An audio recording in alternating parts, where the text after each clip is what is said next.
ईश्वरपूरमध्ये जयंत पाटील मतदारांच्या घरोघरी तर मतदारांसोबत जयंत पाटील यांच्या भेटीगाठी तर पदयात्रेत हजारोंच्या संख्येनं लोक सहभागी।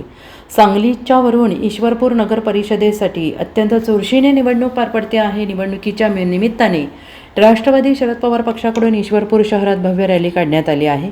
आमदार जयंत पाटील यांच्या नेतृत्वाखाली ईश्वरपूर शहरातून पदयात्रा काढण्यात आली आणि या रॅलीमध्ये नगराध्यक्षपदाच्या उमेदवारांसह हजारो कार्यकर्ते या पदयात्रेत सहभागी झालेले होते। यावेळी जयंत पाटील स्वतः मतदारांच्या दारापर्यंत जाऊन भेटीगाठी केल्या आणि यावेळी जयंत पाटील यांचे ठिकठिकाणी औक्षण हे महिलांनी केलं आहे।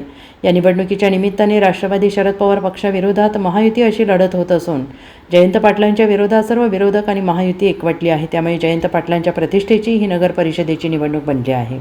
Bureau report SBN Marathi Sangli Ishwarpur.